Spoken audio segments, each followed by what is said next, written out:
Grupong aktor nagsalita na sa nangyari kay Miss Eva Darren at hindi sinusuportahan ang nangyari. Nagbigay ng opisyal na pahayag ang grupong aktor. Samahan ng mga artistang Pilipino kung saan inilahad nilang hindi nila sinusuportahan ang pambabastos ng FAMAS organizers sa isang batikang aktres na si Eva Darren.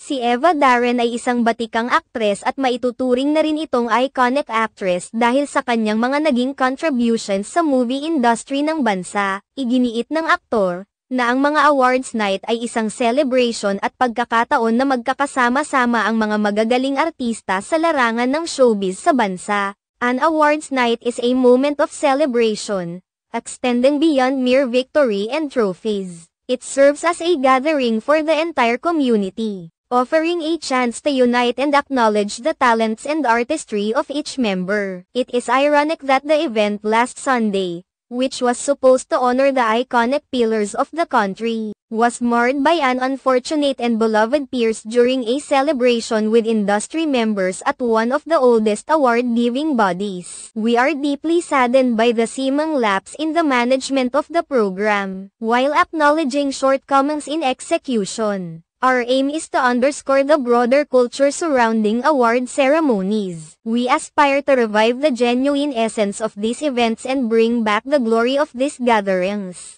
by fostering intimate celebrations that recognize excellence and embrace every individual without fear of exclusion and discrimination. Now, more than ever, it is crucial to safeguard and honor the Filipino film industry, restoring both respect and authenticity to its events.